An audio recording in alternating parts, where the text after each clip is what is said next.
বাৰিষা কালত অধিক চুলি সৰাৰ কাৰণ কি অত্যধিক উফিৰ পৰা কেনেকৈ পৰিত্ৰাণ পাব চুলিৰ এই সমস্যাবোৰৰ পৰা কেনেদৰে হাত সাৰিব ইয়াৰ উপায়সমূহ কি কি বাৰিষা আহিলে ইয়াৰ লগতে সতেজতা আৰু শীতলতাও আনে কিন্তু এই সময়ছোৱাত চুলিৰ সমস্যাও বৃদ্ধি পায় বিশেষকৈ চুলি সৰা আৰু উফি আদি সমস্যা সাধাৰণ হৈ পৰে এই বতৰত বহু লোকে চুলিক লৈ চিন্তিত হৈ পৰে দৰাচলতে বাৰিষাৰ সময়ত বতাহত আৰ্দ্ৰতাৰ মাত্ৰা বৃদ্ধি পায় ইয়াৰ বাবে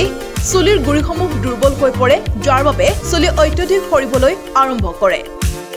ইয়াৰ উপৰি বাৰিষাৰ সময়ত মূৰৰ ছালত আৰ্দ্ৰতা আৰু তেল জমা হয়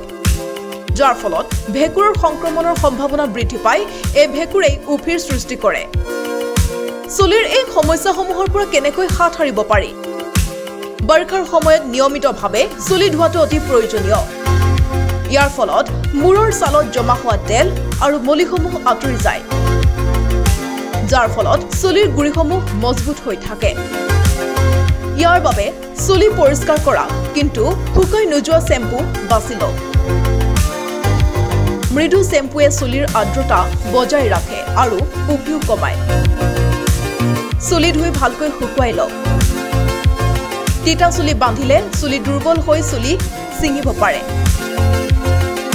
ইয়াৰ উপৰি খাদ্যত সেউজীয়া শাক-পাচলি ফল-মূল বাদাম আদি পুষ্টিক সমৃদ্ধ খাদ্য সামগ্ৰীও অন্তৰ্ভুক্ত কৰিব লাগে